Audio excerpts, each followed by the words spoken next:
নিজেদের ছেলে নিজেদের মেয়ে নিজেরাও ইনসাফের সাথে ভাইবেন যে আপনি আখিরাত চিনেন কিনা।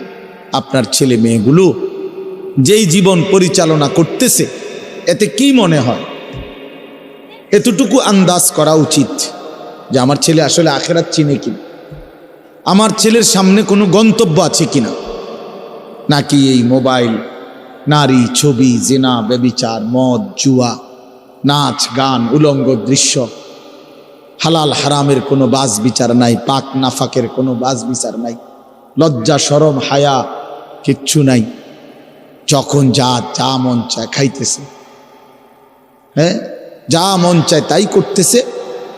তো এই খামখেয়ালি জীবন, যখন যা মন চায় তাই, হালাল হারাম জায়েজ না জায়েজের জীবন, যার পার্থক্য নাই, আল্লাহ তাআলা কোরআনে বলছে তার উদাহরণ হলো ফামাসালুহু কামাসালিল কালব, কুত্তার মতো।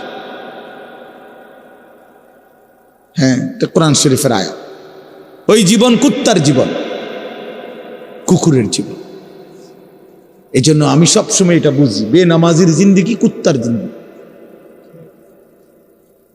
এই ফজরের নামাজ না পড়ে যেই জানোয়ারগুলো ঘুমায় থাকে এগুলা কুকুরের জিন্দেগি। খালাস।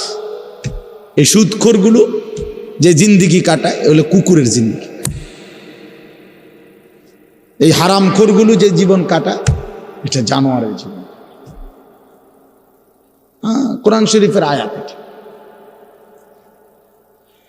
ওয়াত্তাবাআ হাওয়াহু ফামাসালুহু কামাসালিল কালব। আল্লাহ বলছে মনের ইচ্ছা মতো যে চলে, আল্লাহর হুকুমের পরোয়া করে না, হালাল হারাম এর পার্থক্য যে মানে না, আল্লাহ বলছে তার উদাহরণ কামাসালিল কালব, কুত্তার মতো, কুকুরের মতো। ইন তাহমিল আলাইহি ইয়ালহাস আও তাতরুকহু ইয়ালহাস। আল্লাহ বলছে কুকুরের স্বভাব, দৌড়ানি দিলেও জিহ্বা লম্বা করে হাঁফায়, ছেড়ে দিল দাঁড়ায়া দাঁড়ায়া জিহ্বা লম্বা করে হাঁফায়, জিহ্বা লম্বা করে হাঁফায়, এমন করে। এ কুকুরের স্বভাব।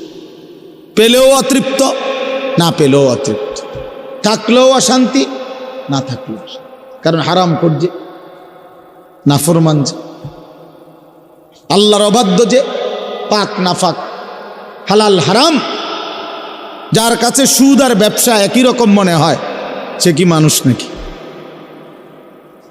যার কাছে আপন বউ পরের মহিলা